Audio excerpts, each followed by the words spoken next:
They're the Pac-Man and Circuit Girl. I've always been curious, when scoring a game, how much freedom are you given? Do they just give you a plot synopsis and let you go to town? That's a really good question. Back in the day,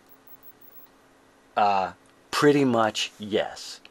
And the more that they do that, I think the better it comes out. But they've started doing it less and less and less. So for Wing Commander, they said, hello. Oh, she's cute. For Wing Commander, they said, oh, we want something that's sort of partway between Star Trek and Star Wars. And I talked to Dave Govett, a kid I was working with, and he had a tune that was rattling around in his head since high school, and he wrote this thing. He'd never written it down, so he scored it for the MT-32, and it just changed video game music forever in about 4 different ways. And nobody asked for any changes in that. That would have been silly, and they didn't ask for any changes in anything we did for Wing Commander. Wing Commander 2, after they'd had some success, they started hiring other guys in-house. Then they were kind of they just wanted the music done, really. And that's the other side of the sword. If they're not getting really involved in the creative process, they probably really don't care about the creative process, so they just as soon have the guy in the next cubicle do it. So if they don't care about the music, then that's your opportunity to be wild and free and do something new. So they didn't bother me at all on Wing Commander. They didn't bother me at all on the Seventh Guest. Seventh Guest 2, they started bothering me, and it was only the places where I fought back and did what I'd intended to do already, where it's really the kind of awesome stuff, I think. And some of the better tunes in there, there was one tune that I got a letter back from a guy who was teaching composition at Berkeley, who said, I can't believe this tune is such a beautiful melody. And that was one that the producers called that infernal melody. Hello, do you need something? No, I'm leaving, bye. Oh, bye-bye.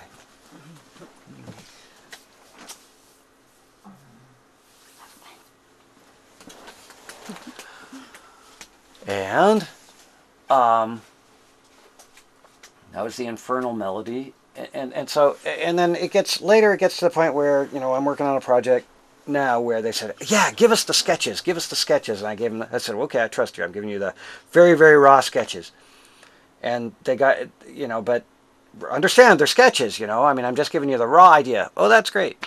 And I give them the raw idea, and then they say, oh, well, we don't really like anything that's here. And then they start telling me what instrument to put in, and they send me 5 other examples of things that they like, which are all different.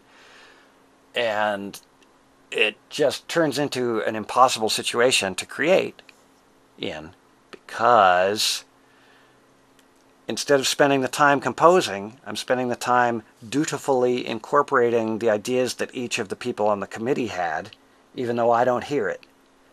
So I'm just playing catch-up to committee politics, and it's not like writing music at all. And it's hard to remember when you're doing that what music is, and what a listener is, and what an experience is, Does it seem many game companies don't quite grasp the importance of music? Well, they all intellectually grasp the importance of music.